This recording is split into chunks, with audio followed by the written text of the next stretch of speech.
Right now, at this exact moment, you have money in a bank. This video is about what happens when that belief turns out to be wrong. Not wrong because someone stole it. Not wrong because the market crashed. Wrong because the dollar itself, the foundation that every number in your account is built on, starts to lose the thing that makes it worth anything at all. And by the time most people understand what's happening, the window to protect themselves has already closed. Here's the question I want you to hold on to for the next 20 minutes.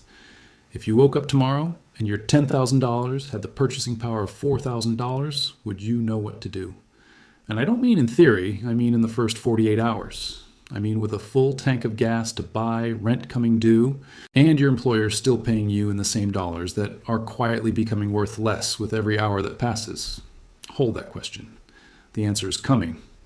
But first, you need to understand something that most people never learn until it's already too late. The dollar has died before.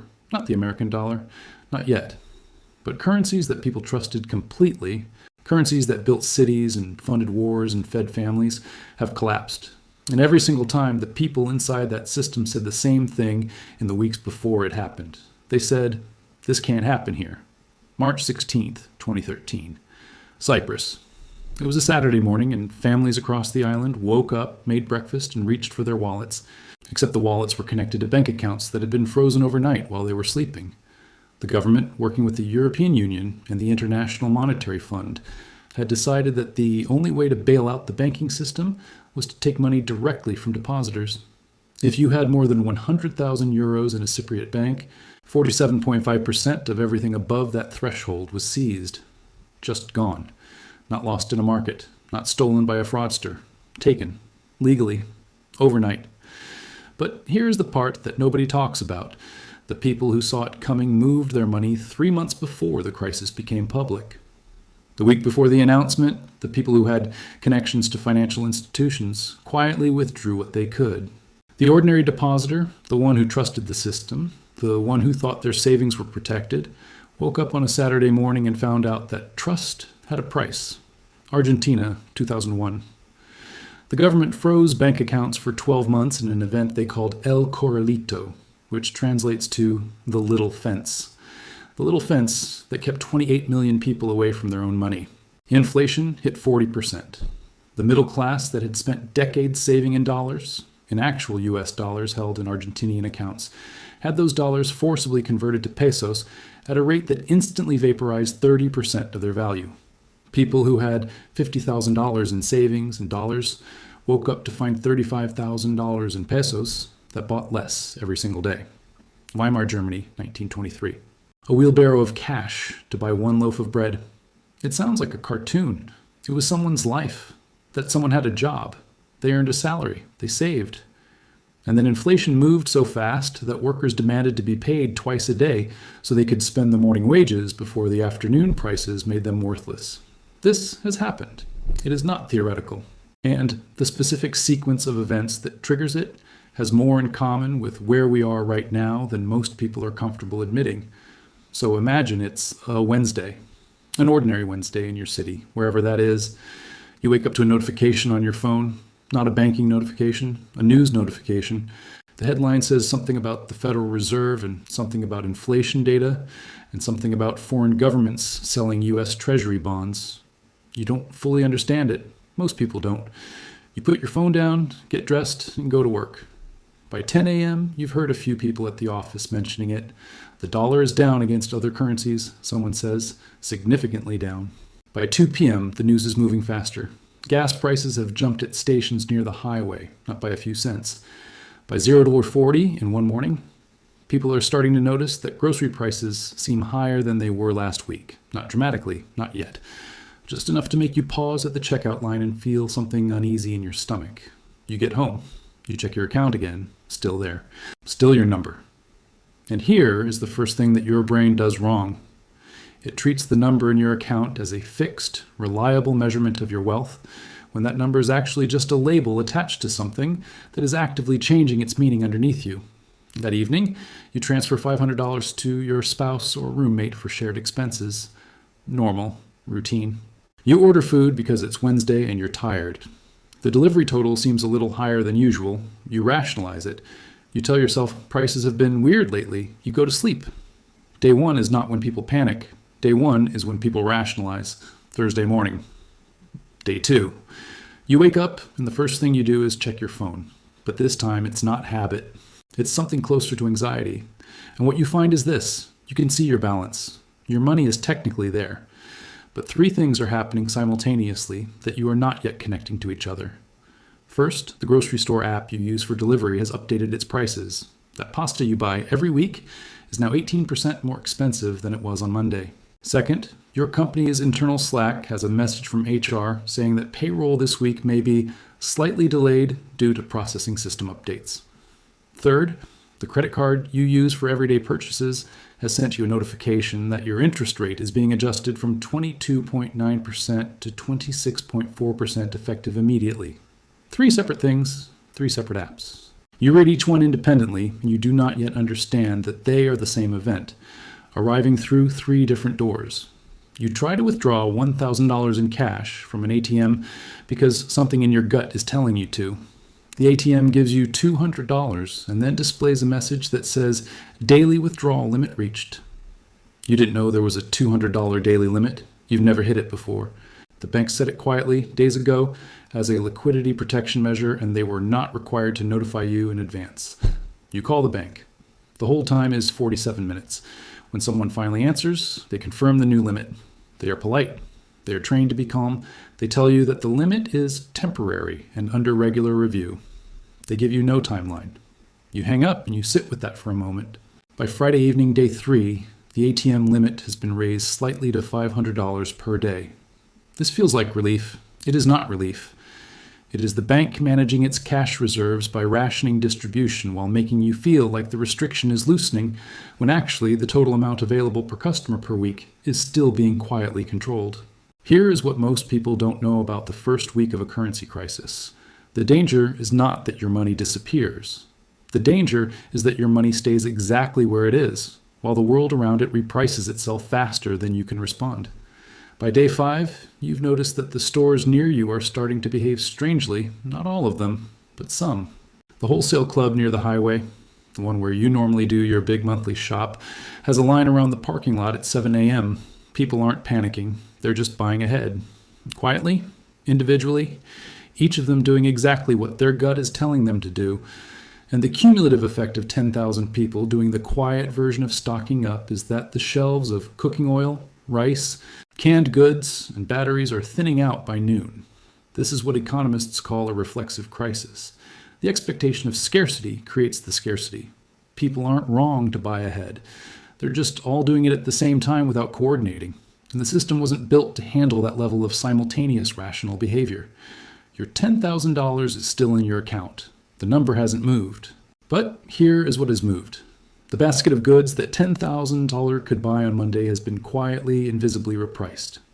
The fuel to heat your home, the food on your table, the medication you refill monthly, the parts that keep your car running, all of it is now priced about 12% to 18% higher than it was 6 days ago, which means your $10,000 has become, functionally. By day 7, the government has made an announcement. The announcement uses careful language. It says things like coordinated monetary response and temporary stabilization measures, and we are working with international partners. What it means, stripped of every layer of careful wording, is this: they are printing money to cover debt obligations, and the people who understand what that means are already 3 moves ahead of you. Here is the pattern interrupt. The thing nobody explains clearly: the people who protect their wealth during dollar crises are not necessarily the richest people. They are the fastest people. They are the people who acted on day 2 when it still felt ridiculous to act, instead of day 9 when it felt obvious but was already too late. Week 2. You're 2 weeks in now and the world looks different in a way that's hard to describe because nothing has dramatically collapsed. The lights still work. The internet still works. Your job is technically still there, although 2 people on your team were quietly let go on Thursday and nobody held a meeting to explain why. The grocery store is still open, but there are certain items, staples, that are now only available in limited quantities per household. A sign on the shelf, printed on regular white paper, taped crookedly next to the cooking oil. Your rent is due in 4 days. Your rent is denominated in dollars. Your landlord, if they're sophisticated, is already thinking about what dollars mean right now. Some landlords are asking for payment early. Some are quietly deciding not to renew leases because they'd rather own the property empty than be locked into a dollar-denominated lease that is losing its value monthly. You probably don't know yet what your landlord is thinking. You will find out at the end of the month. The people who are surviving week 2, well, are doing something counterintuitive. They are not hoarding cash. They are moving cash into things, not luxury things, functional things. Things with intrinsic utility or intrinsic scarcity, fuel, food, physical silver, property improvements that increase the energy independence of their home, goods that can be traded, skills that can be bartered. They have understood something that takes most people much longer to understand. In an inflation event, cash is the thing that is melting, and holding more of it does not make you safer. It makes you more exposed. Your $10,000, if it's still sitting in a savings account by week 2, is now functionally worth somewhere between $7,200 and $7,800, depending on which sector of the economy you're measuring against. Some things have inflated faster. Medical costs, fuel, food staples. Some things have barely moved yet. Electronics, rent in certain markets. The inflation is uneven, which makes it confusing, which is by design, or at least by the nature of how market repricing works when it moves faster than people can track. Week 3. Your employer has announced that salaries will be reviewed for cost of living adjustments. This sounds like good news. It is not good news. The review will take 60 to 90 days. In the meantime, you are being paid in dollars that are worth less each paycheck than they were the paycheck before. The review, when it comes, will adjust for a portion of the inflation that existed 45 days ago. It will never fully catch up. This is how real wages fall in an inflation event, not through a pay cut, but through a permanent lag between what you earn and what things cost. By the end of month 1, something has shifted in the social fabric around you. People are talking about money differently, not panicking, talking. At dinner tables and parking lots and the comment sections of news articles, the conversation has a quality to it that's different from the usual financial anxiety. It has the quality of people who are starting to realize that the rules they were playing by have changed, and nobody officially told them the rules changed, and they are trying to figure out the new rules while the game is already in progress. Now I want to come back to the question I asked you at the beginning. If you woke up tomorrow and your $10,000 had the purchasing power of $4,000, would you know what to do? Here is what the question was really asking. Do you know the difference between nominal wealth and real wealth? Because that distinction is the single most important piece of financial knowledge that the American education system never teaches. And it is the gap that separates the people who survive dollar devaluation events from the people who are devastated by them. Nominal wealth is the number in your account. Real wealth is what your money can actually buy, not what it says it's worth, what it can do. How much food, how much shelter, how much security it can purchase on a given day in the real world.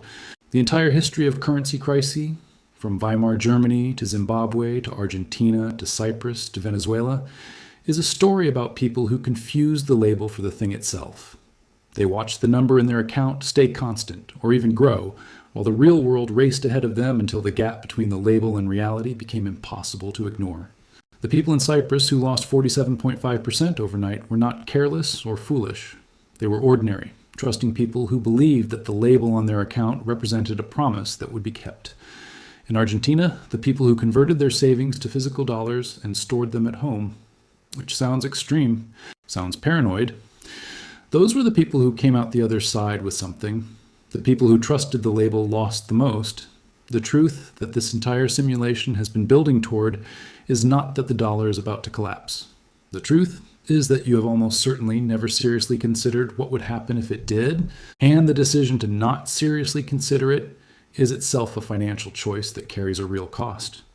Every day that you hold nominal wealth without understanding its real-world volatility is a day you're exposed to a risk you haven't priced in. So here is where we are. Here is what this means for you right now in 2026.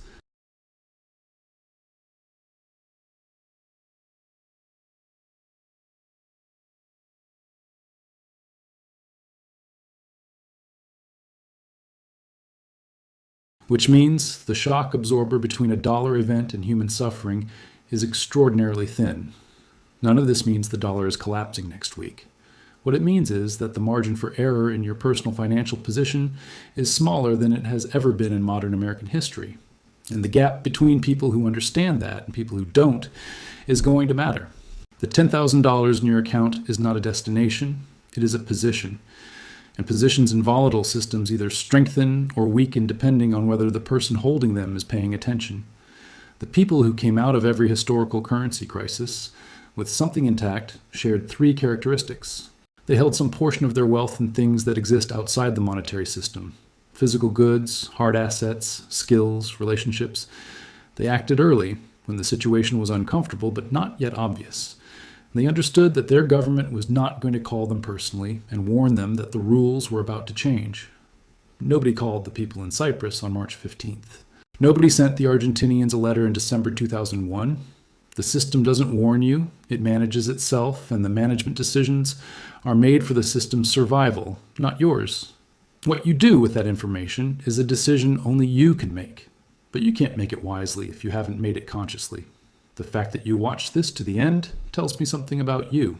It tells me you're the kind of person who wants to understand, not just react. That's the starting point.